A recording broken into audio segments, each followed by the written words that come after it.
Good morning, everyone. Can you hear me? Okay. Everyone here?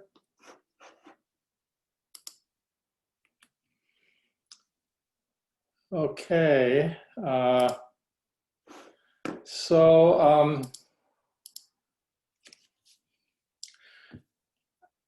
wonderful to be in retreat together. I've lost track of what day this is, but I think we're past the midway point now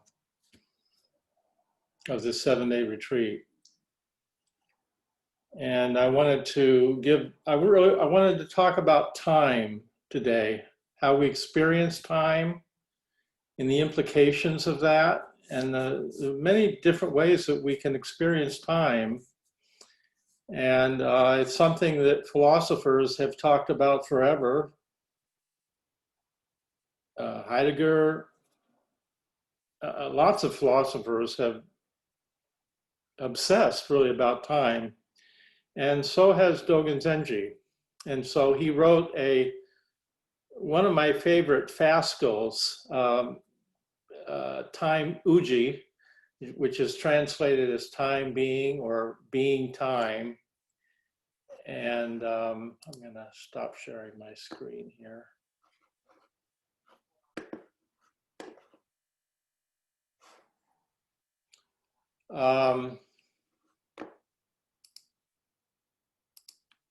And so I'm going to start by reading some words from this fascicle in the Shobo Genzo called "Being Time" by Dogen.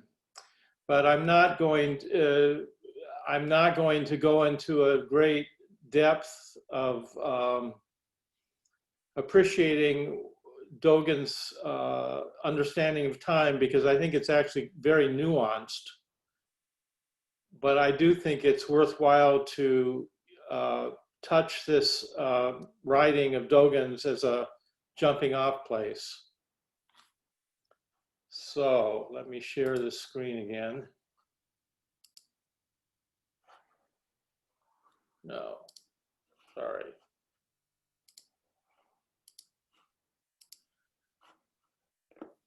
Do you see this? Do you see the? Are you seeing the writing here for the time being? Okay. So I'm just going to read this, and you can read along with me. I'm not going to read all of these, but I'll pick some of them. So this fascicle starts out in the following way. An ancient Buddha said, "For the time being, stand on top of the highest peak. For the time being, proceed along the bottom of the deepest ocean. For the time being, 3 heads and 8 arms. For the time being, an 8 or 16-foot body. For the time being, a staff or whisk. For the time being, a pillar or lantern. For the time being, the sons of Zhang and Li. For the time being, the earth and sky."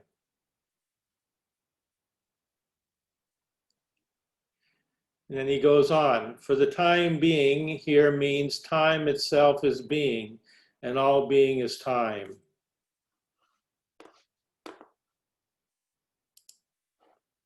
A golden 16-foot body is time. Because it is time, there is a radiant illumination of time. Study it as the 12 hours of the present. 3 heads and 8 arms is time. Because it is time, it is not separate from the 12 hours of the present. And then I'm going to, things do not hinder one another, just as moments do not hinder one another. The way-seeking mind arises in this moment. A way-seeking moment arises in this mind. It is the same with practice and with attaining the way. Thus, the self, setting itself out in array, sees itself. This is the understanding that the self is time. Do not think that time merely flies away. Do not see flying away as the only function of time. If time merely flies away, you would be separated from time. The reason you do not clearly understand the time being is that you think of time only as passing. Okay. So as usual, this is Dogen, and he's not easy to understand.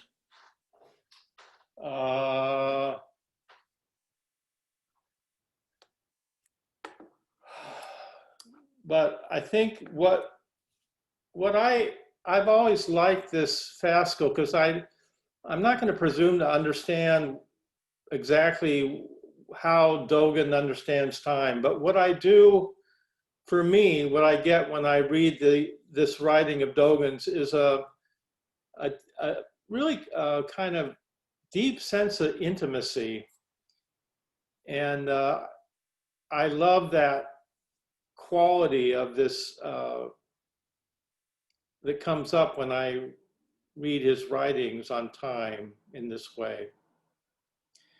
And I think Dogen has some just amazing capacity to convey the largeness of our lives and how they are embedded in time, and the nature of time lived without it being abstract. There's a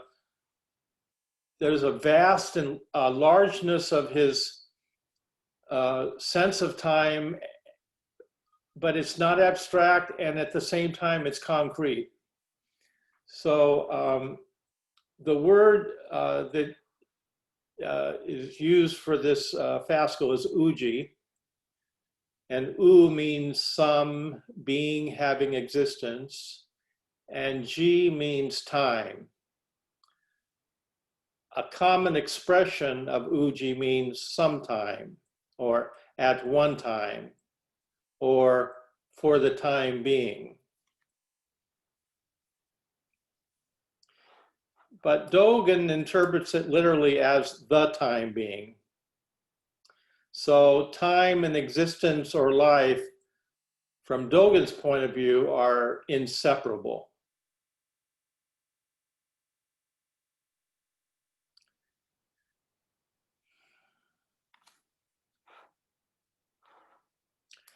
However you identify yourself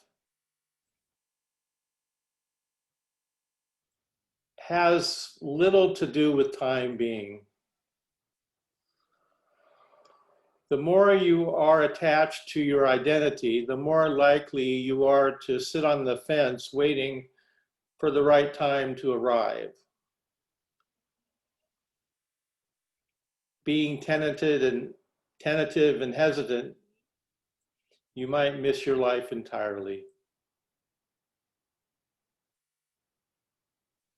Do we really know what it means to be alive? We know our problems. We know our worries and our desires. Sometimes we get a sense of what our life is through a crisis or a trauma, through a sickness or the death of a loved one. And things have a way of quickening at such times, and we feel that we are alive in a new way. But life can pass us by. Standing outside of our lives, we can comment on it, we can judge it, we can interpret it, we can calculate how long our life will last, we can calculate how successful we may or may not be.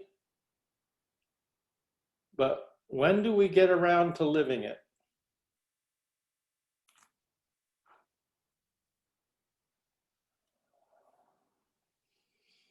So I think of this Fasco really as a challenge that Dogen is making to each of us to live wholeheartedly, to take stock of our lives and to take the full measure, the meaning of our life, and to live that fully.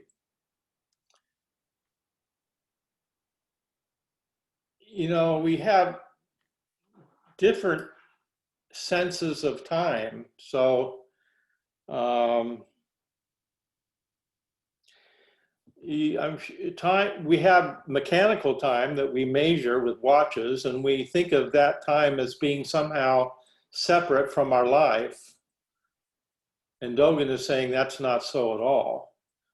Well, Dogen's acknowledging that there's this kind of linear time as well. Dogen's thought is quite subtle and nuanced. So he's not rejecting linear time either. But time is, aside from the time that we measure, the time as we experience it is very subjective and can change and shift a lot. So if you have been sitting here in this retreat now for 3 or 4 days, you might have noticed that the sitting periods, as the quality of your meditation deepens and your samadhi strengthens, you may have noticed that time is shifting and the meditation periods don't seem as long.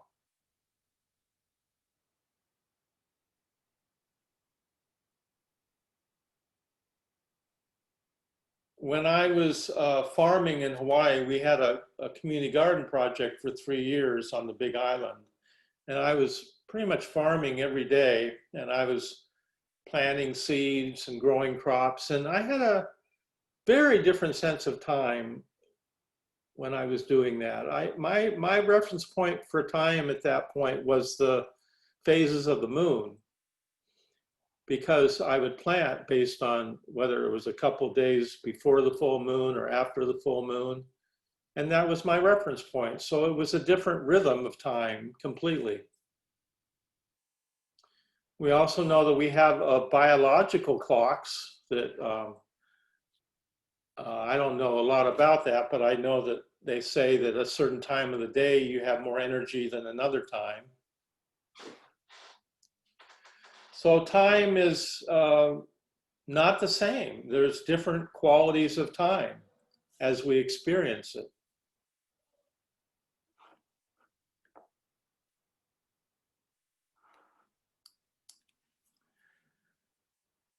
And that brings me to one of the things I want to talk about today, which is how we talk about time when we speak about mindfulness, especially in the West.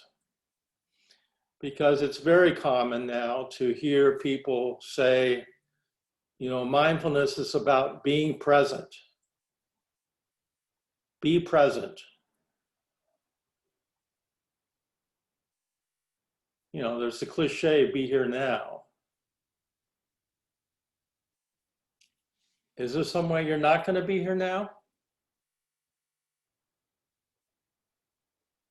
In the Clown Order Disorder, which I'm a proud member of, we have a precept, which is don't be here now.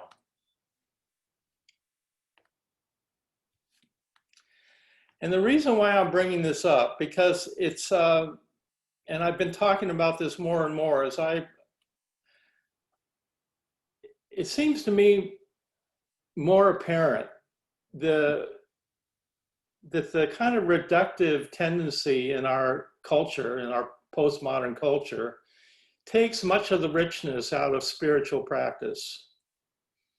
And I think this notion that mindfulness is about being present, whatever that's supposed to mean, it's not actually what the Buddha taught when he taught about mindfulness.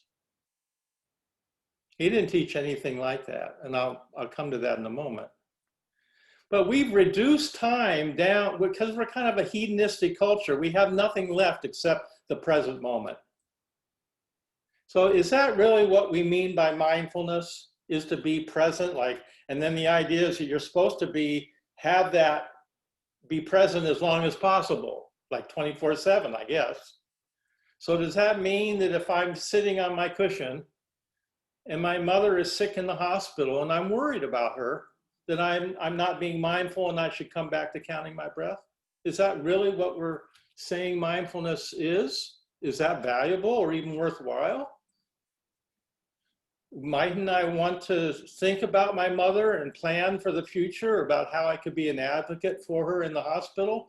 Isn't that, are we saying I shouldn't think about the future, or I shouldn't learn from history or the past?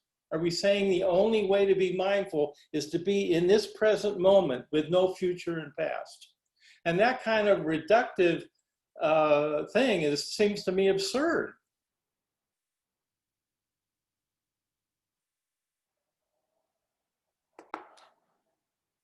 Since we're not all present in the room together, I don't know if this is making sense. Just shake your head or yes or no, or any of you experiencing not being present at the moment? Are you not here now?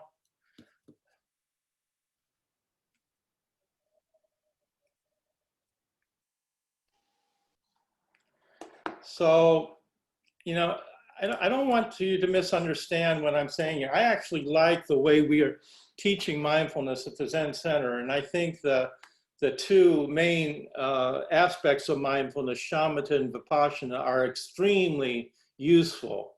And there is a time and a place for learning one-pointed attention and cutting through the speediness of our minds, because we are disembodied and it's hard to pay attention to what's in front of us. So that's all worthwhile. But that surely is not the end of practice by a long shot.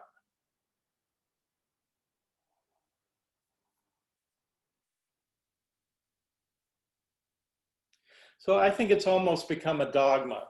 Be here now is what, and people think this is what Buddhism is. It's about some skill called mindfulness that you practice, and then you'll become more present.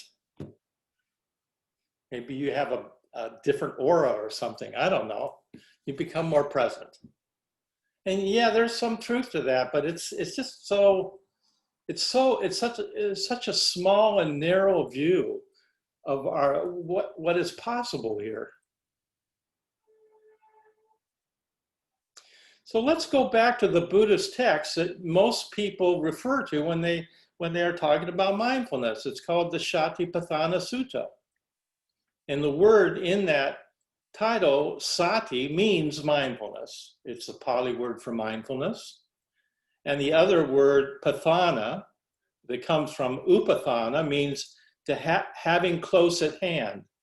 So altogether, Satipatthana is translated as the setting up of mindfulness. So now again, that sounds very technical, and to our Western way of thinking, we really like that, something that sounds technical and scientific or pseudoscientific. It could also be translated as having mindfulness always at hand.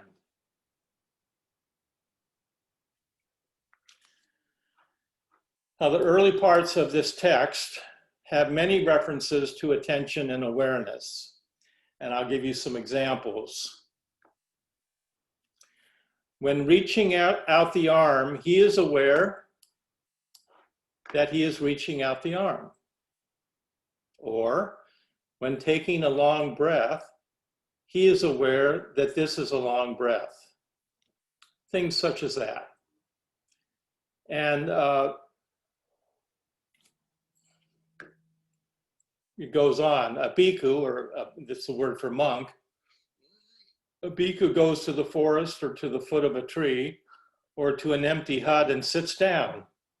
He folds his legs, sits up straight, and establishes mindfulness in front of him. With mindfulness established, thus he breathes out.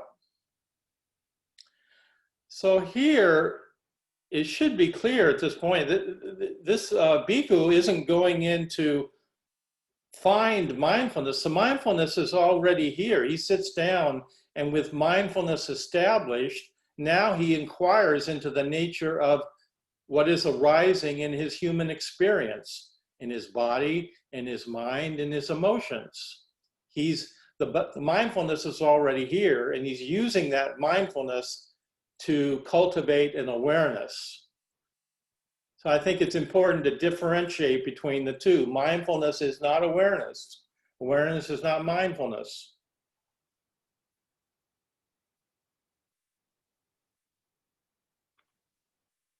So the monk is using mindfulness, which is already close at hand, to have awareness of the various aspects of his human experience.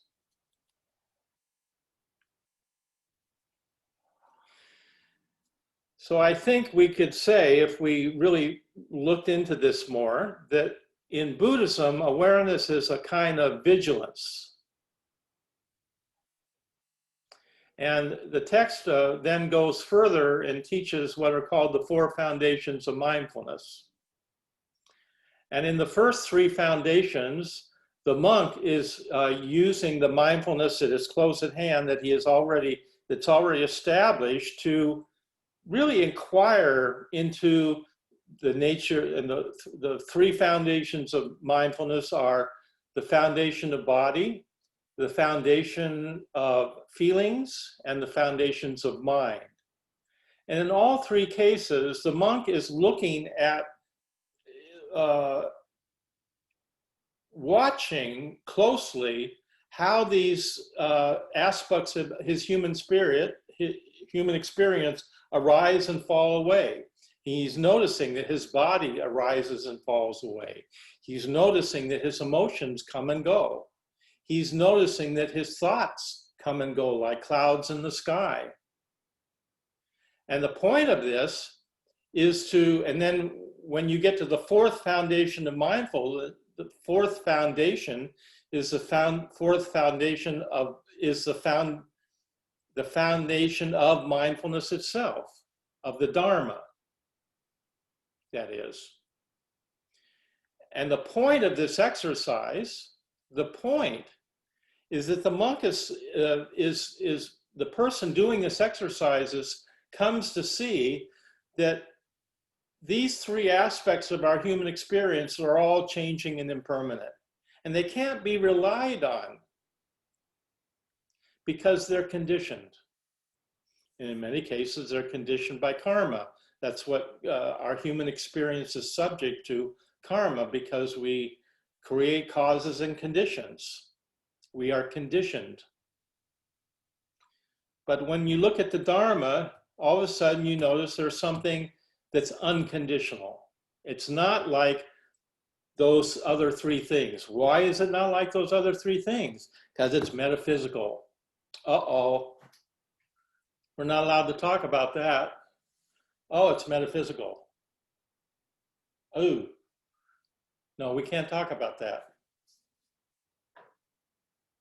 Metaphysical just means it's not physical. It's not subject to the laws of physics. That's why we say the Dharma is pure.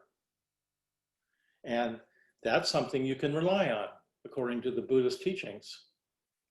Buddhism is a soteriological religion. We're not doing this just to make statements about existence. We're doing this to be liberated from suffering. That's why we practice as Buddhists, is to wake up, to be enlightened. There you go again. There's another one of those metaphysical ideas, enlightenment.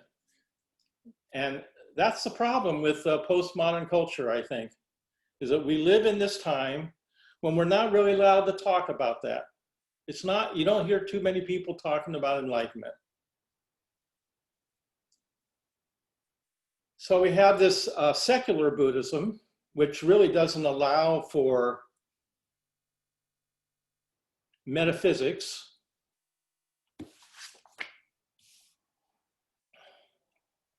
Which can't acknowledge then that liberation is even something that's that matters, or it's not important, or it's not the point. If liberation is not the point, I'm not sure what Buddhism is.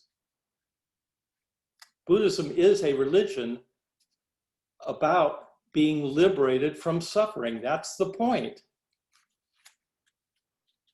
And then we have the other possibility in the West, which is also very common, is you emphasize the absolute at the expense of worldly things, and then you embrace that. It's kind of extinctionism, in the sense that it really ends up embracing the status quo in many ways. You just say, well, we could read this into this text of Dogen's. We could really talk about being intimate and being one with in emptiness, and we don't have to worry about any of the complicated, messy things in our world, like global warming or like social justice.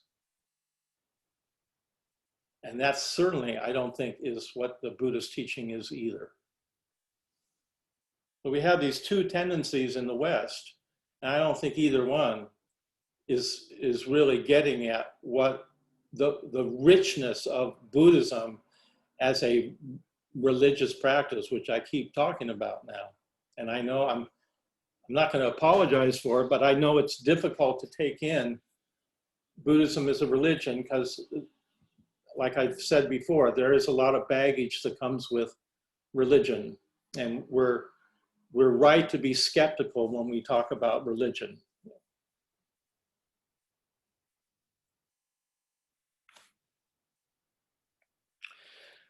So the word mindfulness, sati, has a sense of recollecting or remembering something. When I was growing up, my grandmother was Scottish, and she was pretty strict.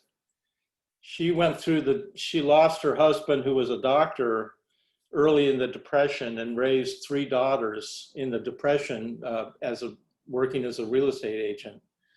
She was pretty tough.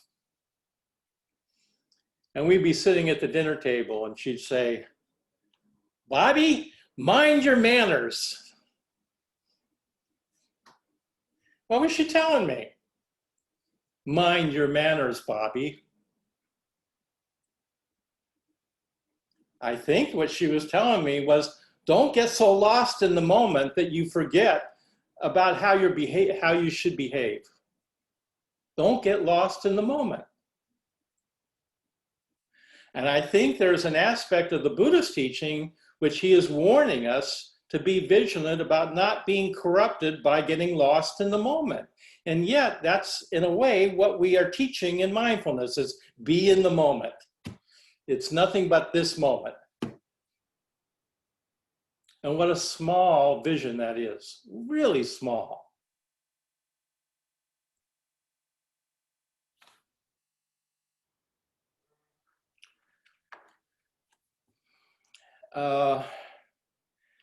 I think it's not possible to have religion unless we are able to have an experience of the sublime, an experience of what's the word?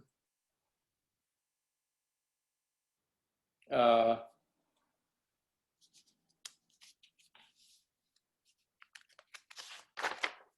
me find it.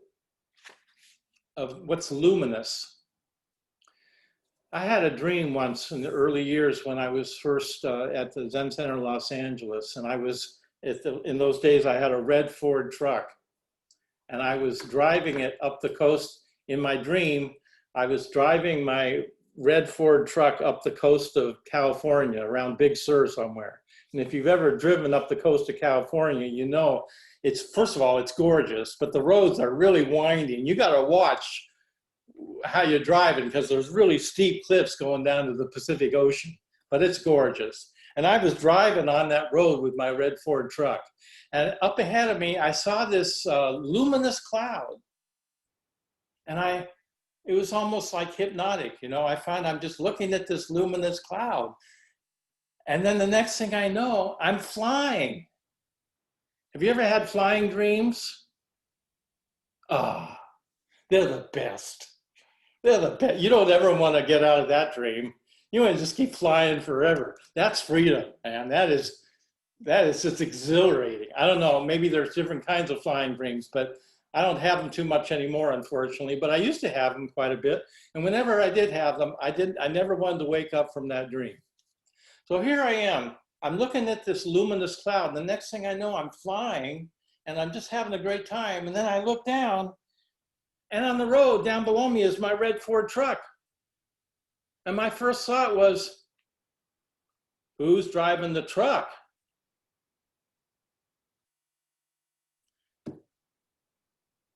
And I got scared and I woke up immediately. And I think that's kind of the situation we're in, is that to have faith in religion requires that we really, Dogen uses the phrase dropping off body and mind. We have to forget the self that we've constructed. And it's not easy to do. But everything we talk about here at the Zen Center often is about, deconstructing the self, the ego, how we need to really surrender that self for a larger sense of who we can be, whatever you want to call that. And I think that's much the point here. And in order to, and it's not like we're going to have a vision of luminosity all day long, or even, maybe we'd be lucky if we had it once a month, or maybe we'll have it in sesshin. I don't know. I don't have it that often, but I have had it occasionally. And I think without being able to acknowledge that kind of a luminous experience that takes us out where we forget the self, it's not possible to have religion at all. And so if you say, as many people do in the West, well, we can't, really metaphysics isn't acceptable, we can't talk about that, then you really can't talk about Buddhism as a religion. And then it becomes a, just some kind of how-to therapy tool for dealing with stress and anxiety. And that's okay as far as it goes, but boy, what a reduction of the richness of what Buddhism has been for 2,500 years.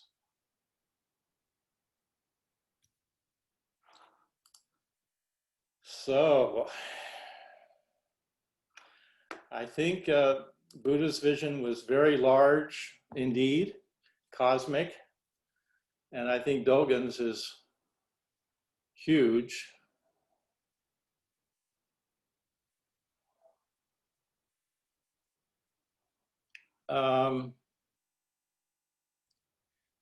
So we find, I'm trying to say things about time that I think are practical according to our experiences, and we live in this digital culture. Look at what we're doing right now. This is all digital, a little disembodied, a little sterile. I really would much rather be in the room with you, but we can't do that. So here we are.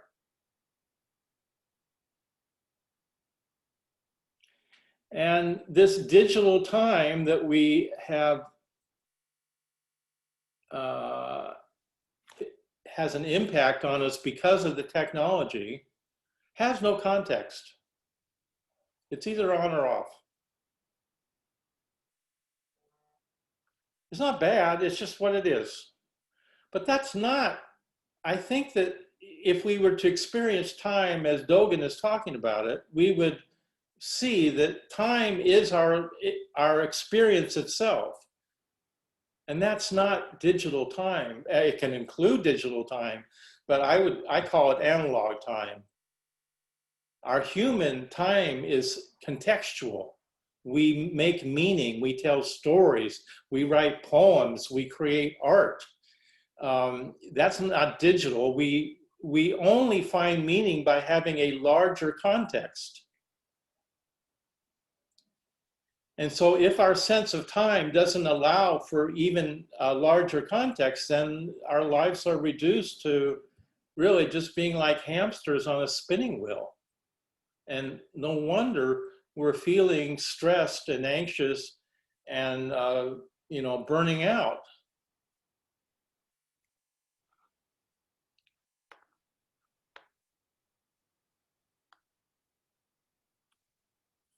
So, I've been pretty down on science lately. But, I love science. I really love science, and I'm going to bring some in now. But I'm not down on science. I just want us to differentiate. The science does something really well, and it doesn't do what religion does. Science won't tell us the meaning of life, but it will fly planes, and it will give us computers and technology, and hopefully it will give us a vaccine to cure the coronavirus soon. Science can do all that. but science can't tell us what the meaning of our lives is. So I'm gonna bring in some science now. There's a scientist, Freeman Dyson, who used the concept of temporal diversity to demonstrate that the survival of our species depends on our adaptation and learning on 6 distinct different time scales. Okay.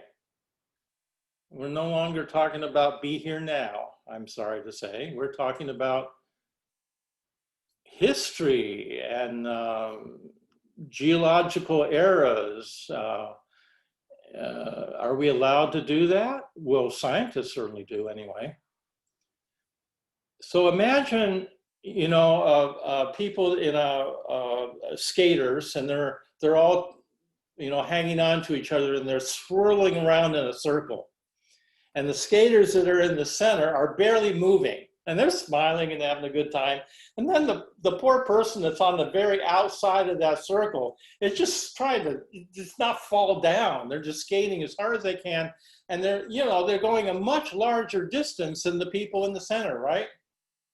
And they're going much faster, but they're all making the same revolution, right?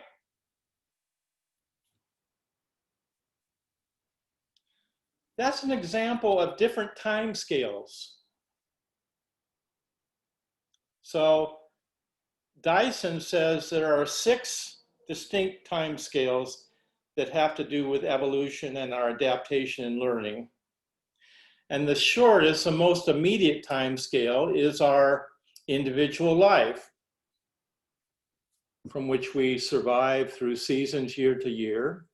And our individual life is a unit of survival. And the next larger unit would be the family. And notice that the family survives longer than the individuals in the family.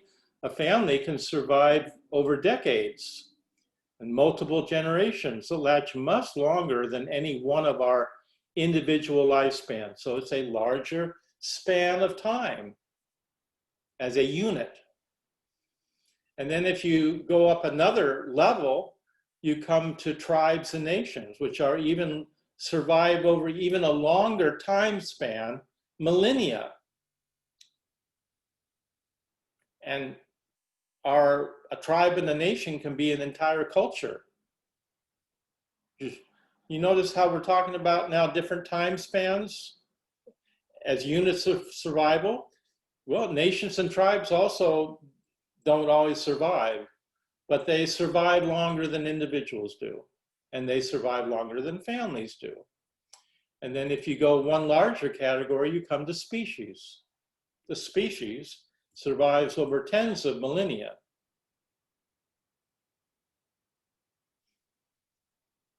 And then I guess you could say humans as Homo sapiens have endured because we have this ability to adapt to these 6 scales and balance the conflicting demands of each one.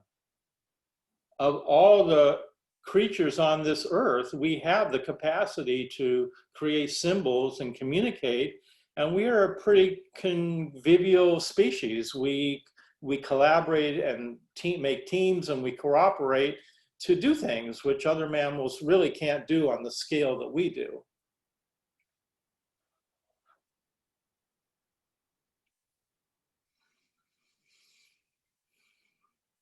Another way to talk about this would be that the slowest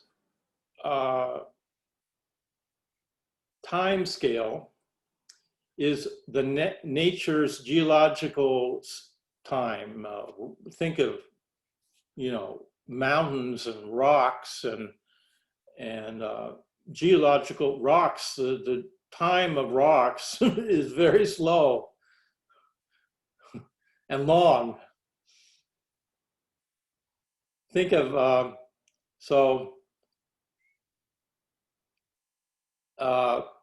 think of the skaters in the middle of the pinwheel, hardly moving at all. Think of glaciers carving out canyons, or species evolving gills or wings or appendages. These are very long time frames in the course of evolution.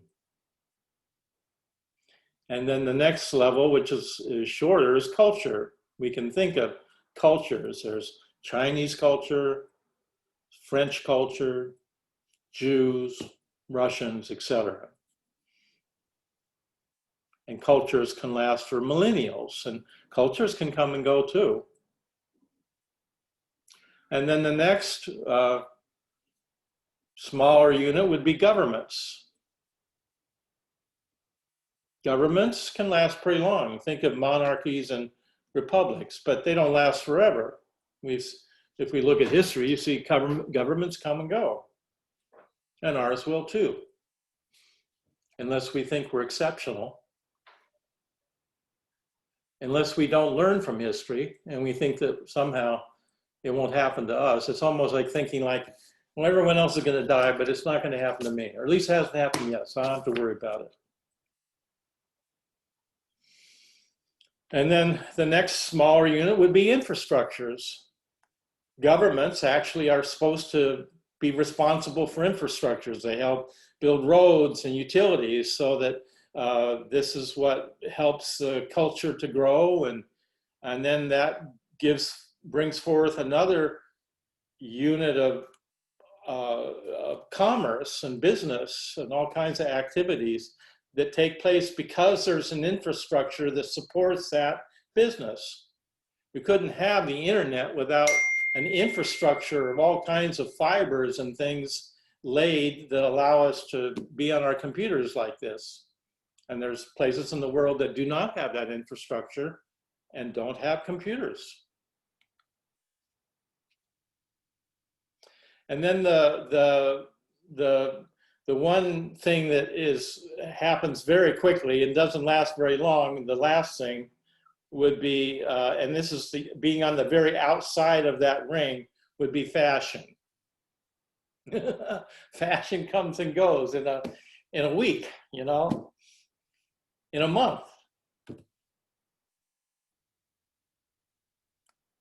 Well, why am I talking about this?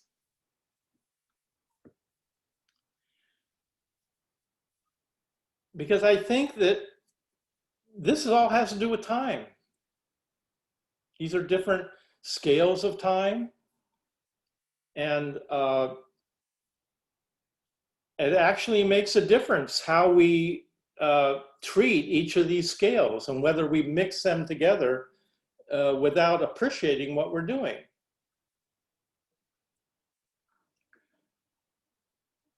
So think of the problems that can happen when you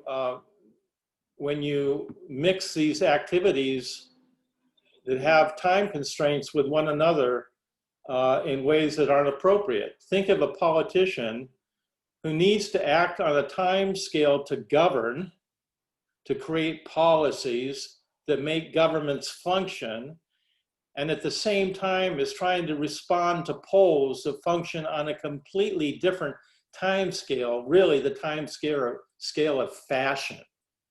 Polls come and go like fashion. And you have a politician trying to govern and yet being subjected to the pressures of a poll, which is on the time scale of fashions. And you wonder why our government isn't functioning.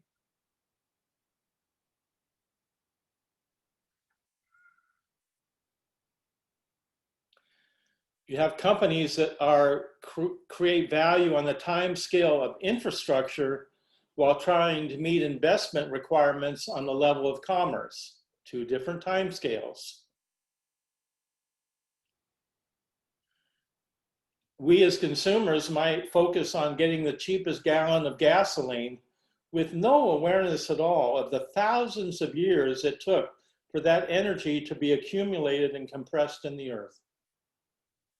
And so we might throw that plastic bottle in the trash because the recycle bin was 1 minute out of our way. And so we threw it in the other bin, resulting in that plastic bottle becoming part of a landfill for hundreds of years and then decomposing into toxic chemicals for another couple hundred of thousands of years. So I guess what I'm trying to say is that what I would call the tyranny of now is placing us on the outside of that spinning wheel, that pinwheel, where we're spinning faster and faster, trying to catch up but never arriving. And we wonder, why are we feeling anxious and angst and stressed out and manic?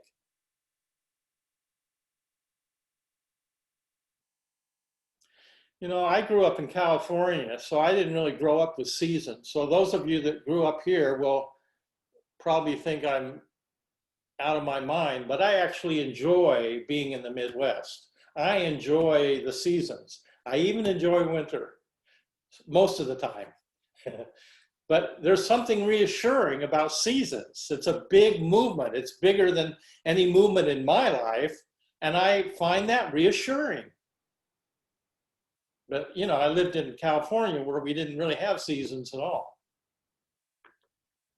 So I think an awareness of these time scales is actually part of how we find some kind of balance with the Tao, with nature, with how we harmonize with the ecosystems on the planet. And when everything is out of whack, as I think it is in many cases now, then we have lots of problems. And I'm afraid that just having this notion of the tyranny of now is not going to help us address any of these at all. It's very narcissistic. It's just hedonistic. We got nothing left but this moment. And so then we can't learn from history, and we can't plan for the future, because that's not being mindful. That's really just ridiculous. Maybe I'm exaggerating, but it seems to me that this notion of being here now has become almost a dogma in our culture. And that's really what people think of Buddhism as being now. It's being now, being present. And it's so much more.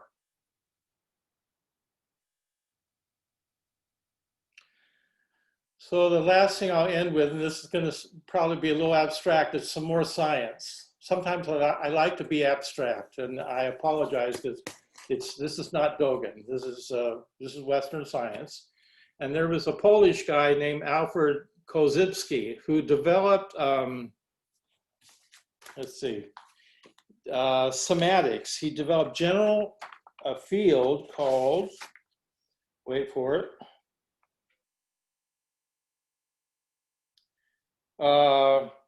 general somatics. And he was, he believed that humans are limited because what they know, they are limited by their nervous systems and by their languages. And he developed these practices which were often criticized as being kind of pseudoscientific, which were a kind of self-help therapy programs. But he developed this principle in his, what he called time binding. And he wrote a book about it in Science and Sanity. And what he was talking here about, and I think this is actually relevant to what we're talking about here, he talked about overwinding.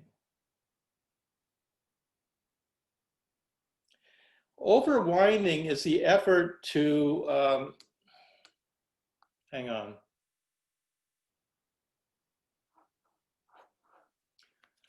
Overwinding is the effort to squish really big time scales into very small ones.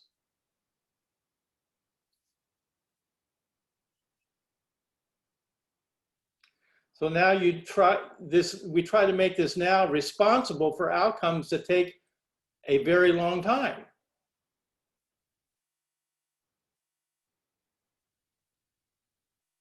So overwinding happens when you try to wind the clock. We don't have them anymore because we have digital clocks, but we used to have, you remember in the days when you had to wind the clock and you try to overwind it so you get more time on the clock? It doesn't work. You probably break the clock if you do that, but that's overwinding.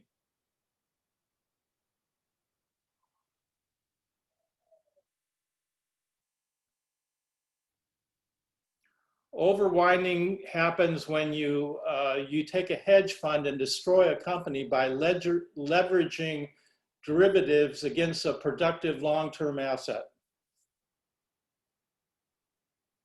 Overwinding happens when you try to enjoy a well-crafted 5-act play in a short reality TV show. Do you see what I'm saying? We have no realistic assessment of time scales and what it takes to accomplish things or solve problems. Overwinding happens when a weightlifter takes steroids to maximize his muscle mass in an unnatural way. That would take what would take months and months of lifting weights, he does by taking steroids, and he gets the muscles in a couple of days. That's overwinding.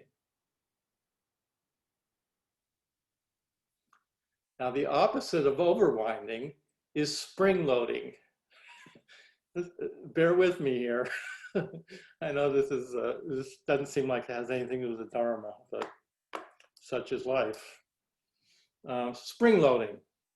So this is planning in such a way that you have energy available when you need it. So think of what happens when Navy SEALs train and prepare for months, maybe years, for a mission that may take 2 minutes. That's spring loading. Yeah?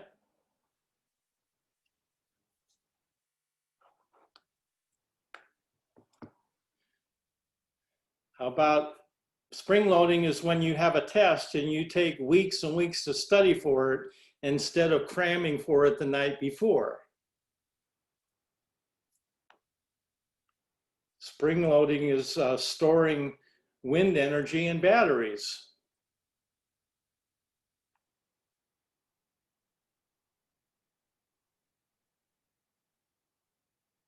We humans have this capacity to bind energy through time. If we plan, if we organize, we have the capacity to use symbols and address and solve large problems. And now the interesting thing is that most beings do this in one way or another. Plants have the ability to bind energy through photosynthesis.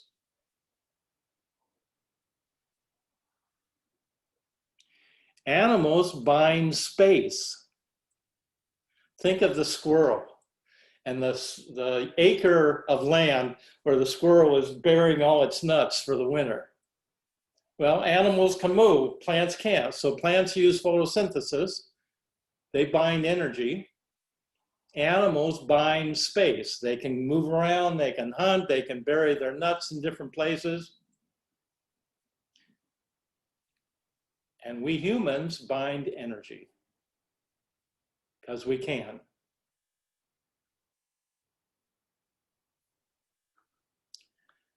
So,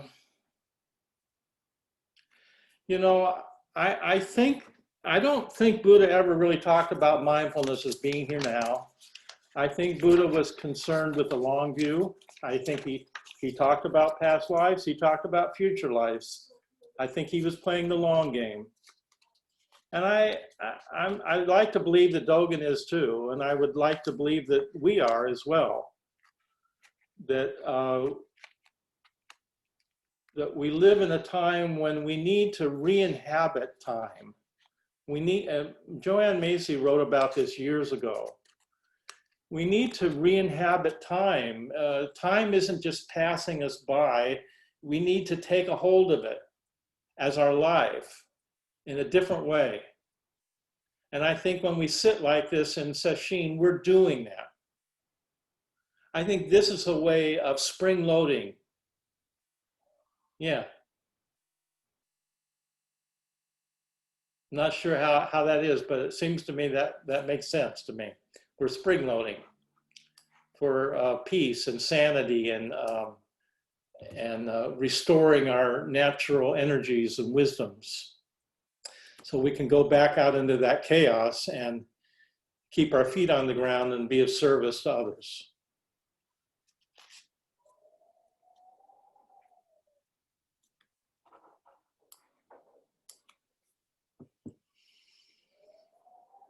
So Maizumi Roshi always said, please appreciate your life for the time being. And this brings us back to Dogen, who's not abstract as I've been here, who's very concrete, and he's always saying, for the time being. Because there's nothing here that is set or fixed or static. Nothing. We are here for the time being, and then we aren't. It's a marvelous dynamic view of life and time and space that could, I think, re-enliven how we think about what it is to be human and how we occupy the spaces that we do and how we deal with time, whether we waste it or use it or spend it. Just the idea that time is apart and separate from us is already a big duality and separation that makes it very difficult to appreciate our lives in the way that I think we're wanting to do. So I'll leave it at that. I've gone on for a long time. Maybe we could have a little discussion, some questions, comments.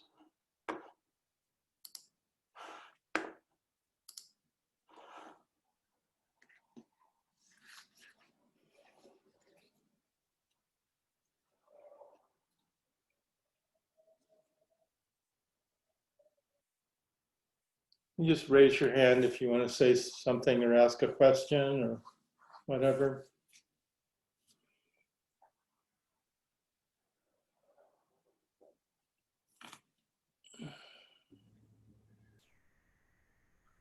I saw a study not too long. Well, I've seen several studies, they're quantum physics studies, that say that physicists are starting to conclude that time is a pretty relative concept, and that time always depends on your position and the speed of things around you.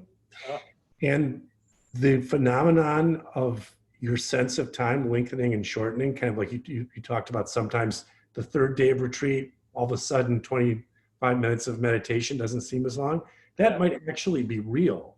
That might not be just your sense. That might be your position relative to the way things are moving around you. Wow. So I wonder how that fits into Dogen and how that fits into the things that you've been saying. I mean, how it fits into relative and absolute, and maybe there is no time in absolute. So Robert, are you saying that physicists can actually measure that and that's what makes it real? Yeah, well, yeah, but when they and unfortunately, I'm not a quantum physicist, but these have to do with the way that they measure it by the way that things move around relative to one another in space. And the time that takes to happen, and the measurement of that from different places. And the measurement will differ according to where the measuring is being taken. So that's the way I understand it anyway. So that time doesn't appear to be an absolute thing. It appears to be a completely relative concept. And there's a book on this passage by who was the student of Suzuki Roshi, who taught in Minneapolis for many years. He wrote a book on being time. Oh, I know who you mean. Oh, no, I don't. Suzuki Roshi.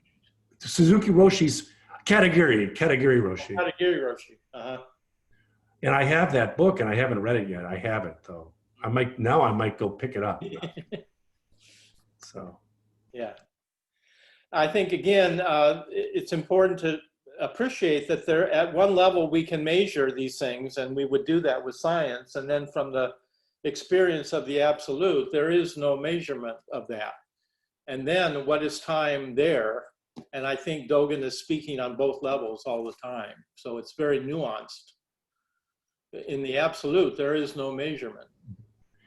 It occurs to me reading these physics studies that in the absolute, maybe there's only one moment that And we're in that this. one moment is every moment. Right. Yep. Yeah. Yeah. So that one moment is all past and present and future all together. And I think Dogen is often speaking like that.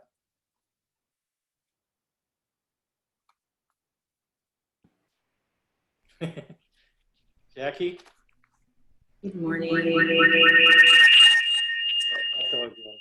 Yeah. Sorry about that. I have to turn my speaker off before I go in. Sorry, everybody. As you're describing time, I'm picturing it, this phrase, once upon a time. Uh-huh. And the idea that time would be just this beginningless, endless landscape, and all that's occurring is just on it. So time is not an increment, it is whatever's occurring. Uh-huh. So it's a blanket description of. Yes, it's not a linear unit being chopped up. Yeah? I don't know what I'm doing wrong. Turn up your No, volume we can hear you. to hear. Jackie, we can hear you. I'm sorry, I'm not getting this volume thing right. Okay. I didn't hear you, I'm sorry. So time is not, you know, when in mythologies, they often start the story with once upon a time. And that's kind of a cue that you're in mythological time. You're no longer in a historical time. You're in a story, which is a myth. And again, we've demythologized much of our human experience in postmodern culture. So even that is not appreciated as much as it used to be. It used to be the source of wisdom in many cultures. But once upon a time is a kind of a cue that you're now in a mythological story. Yeah, it's almost like being in a dream. And there's dream time, and then you have the Australian Aborigines that talk about dream time, another kind of time. So.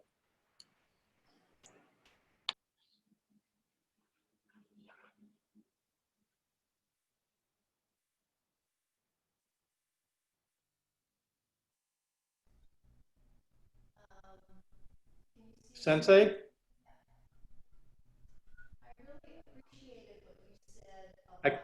Can you turn? I can't hear you. Can you hear me now?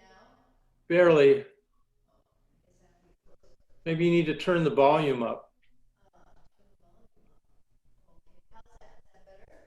A little bit. Oh, you know why? Because I didn't turn this off. Sorry. Oh, that's better. Now I can hear you. Okay, yeah, I was just saying that I really appreciated what you said about, you know, the mindfulness of being here now and differentiating that from awareness. Yeah. So what I was saying yesterday about, you know, Susan's method of, you know, when you're counting your breath, as soon as a thought comes up, you go back to counting your breath. That is rather, actually, it seems a little bit violent in a way. It depends how gentle you are with yourself. Well, it's a blunt instrument, yeah. Yeah, and so this awareness is, so as you're sitting and as thoughts come in, just being aware of your thoughts, bearing witness to the thoughts, and then, you know, you may hang out with them for a little while, you know, especially if you might be figuring out something, some kind of issue in your life. You might hang there for a little while, because I know I've been doing it on the first day. But then noticing when you're starting to ruminate, just kind of going around and around, and then it's like, okay, Now I can go back to my breath. You know, I've hung out long enough here. It's time to go back. That kind of awareness practice is helpful. Thank you for that.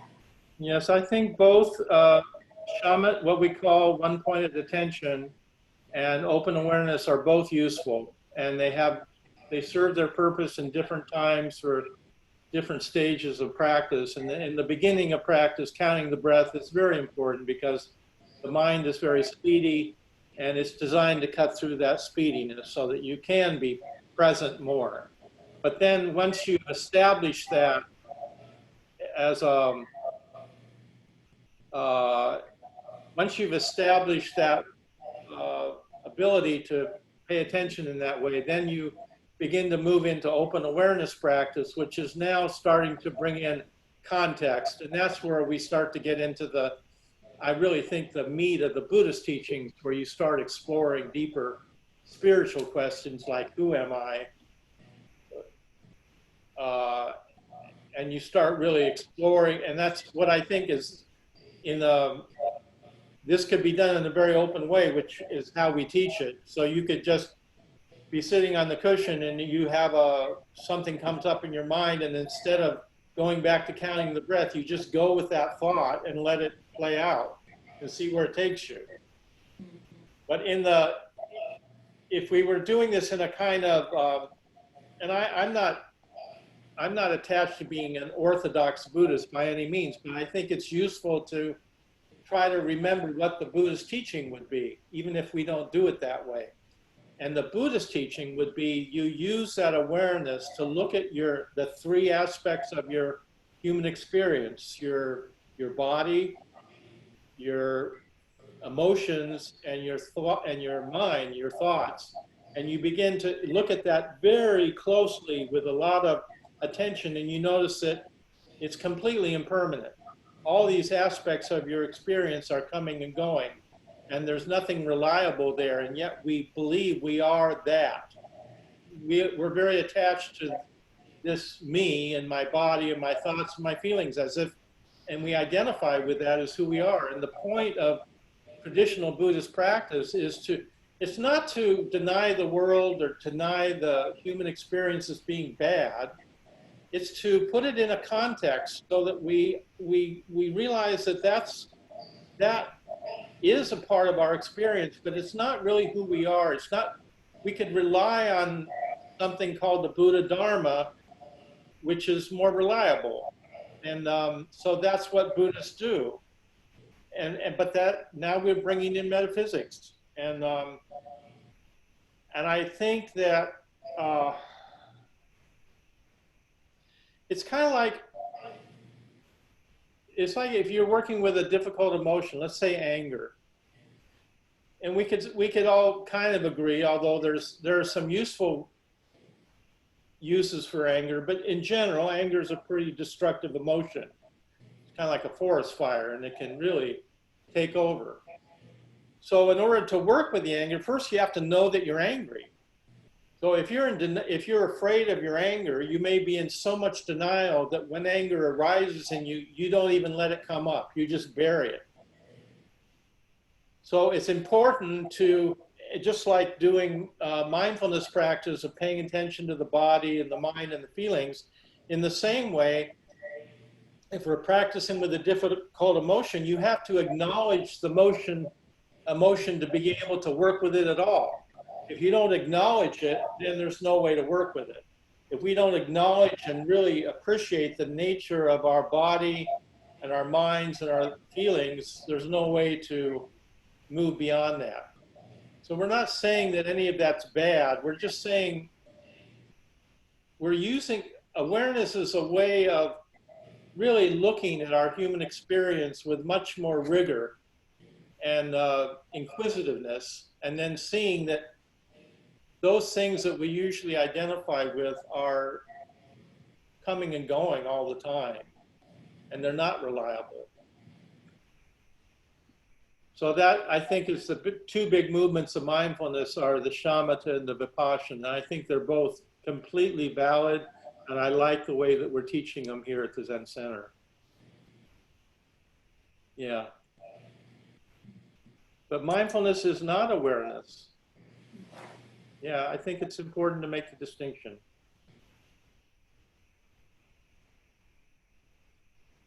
But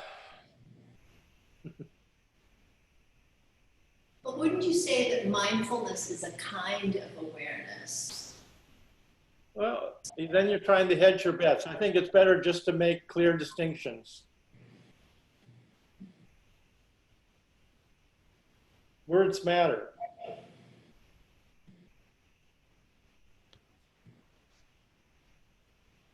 But you want to say more, Jackie? Okay. Please bear with me for just one moment. Let's go to who's driving the truck. And let's just say the way this is happening right now, or not, this is happening, is that this idea of who am I forgetting, forgetting myself. And then if I think this as my mind as the one thinking about going back to my breath, and my feeling is the one noticing, the one who's thinking about going back to my breath, and my body is the one that's going back to my breath, then where am I, like, in there? Like, that's where those Well, are the all, question is that where are you is you're not there. that's right. So it's none of those, and it's not my mindfulness, and it's not awareness. It's the other thing that I have no idea what is. That's right. And the question is, do you have the courage to actually acknowledge that you're not that? Those things that you normally find comforting and reassuring are not exactly, if you're really being rigorous, you're being honest, you'll notice that's really, I'm not in that. There's a story that a fellow came to Bodhidharma and said, my mind is, my mind is all over the place. It's chaotic. It's not at peace. Could you please put my mind at peace? Because you're this great teacher. And Bodhidharma says, well, go find your mind and bring it back to me. So the guy goes off and practices to find his mind. He can't find it. So he comes back to the Bodhidharma and he says, I looked and looked for my mind and I couldn't find it. And Bodhidharma said, well, then I've pacified your mind for you. I put it at peace. Okay. Hey, there's a phrase in the Diamond Sutra that says, dwell nowhere and bring forth that mind. Okay. So how do we occupy time and space without reaching for the shiny objects? I think that's the practice. At least it's a Buddha family practice about how to inhabit where you are without reaching for what takes you away from that. And the shiny object will be different things for different people, but I think it's a very useful practice to notice what is the shiny object for you and why are you reaching for it? And we all do it. I mean, I do it all the time.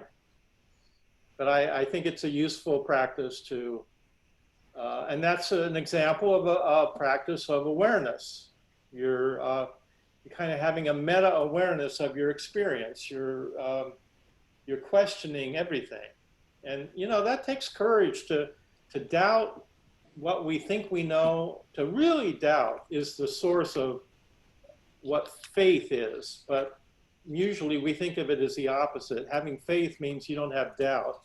I think it's just the opposite. The more we have the courage to doubt everything, which would require an enormous amount of bravery, the more faith we can have in that practice. But very hard to do. But, Dogen Zenji says, drop off the body and mind. What's he mean by that? I think he means to forget the self, to forget our conceits and our arrogance and all the ways that we are preoccupied with trying to keep our territory, which is not who we are, but that's what we all do. So liberation, if we could are permitted to speak of that, is to be liberated. The source of suffering is the self that we've constructed and that we identify with and that we're terribly attached to. And when you see that construct that you've created, is that whole thing is built on fear and all the projections that go with that to keep building that up. It's not bad, it's not wrong, it's just not true. And when you see that, there's a glimpse of some possibility of freedom. And that, I think, is the point of this practice, is to be free, to find joy, real joy, not just happiness, but joy and gratitude and compassion, things that are enduring values that I think are part of what Buddhism is really about. That's the point. To sati, or mindfulness, is to recollect what's important. And you find that when you drop the self or forget yourself, you are naturally generous and kind and giving, and you walk with a little lighter step. You have a little sense of, there's more humor, there's more joy in life when you're not completely obsessing about yourself. And that, I think that is the point of practice, is to be liberated from suffering. We're not here just to observe as like a voyeur how we're doing things. There's no rehearsal taking place here. We are in the first act of the play. And we're all acting it out as we do.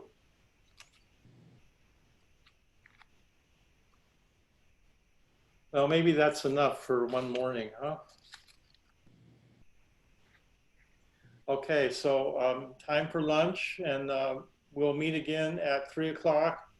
Those of you, if you're sitting for the first day, Karen or who else, Mark, you want to just sit the whole day and really settle into your sitting practice. And then starting tomorrow, in the afternoon, you have the option of doing the practice of immediacy if you wish to. And if you don't know what that is, I'll explain it tomorrow. But those of you that have been in the retreat full-time, or even if you're part-time, you can use the afternoon to take some kind of medium of your choice: drawing, painting, sculpture, journaling, music, dance, and use that medium to mirror back what your state of mind is in the present, moment by moment. So the idea is not to necessarily be artistic or do something beautiful, but just to be honest and just do whatever your experience is, and let that medium mirror back what that experience is for you. It's very powerful if you do it. But that's optional. You can always, the meditation practice would be this afternoon from 3 to 4:30 with a sutra reading at 4:30. And then evening meditation from 7 to 8:45. Okay? All right. Thank you.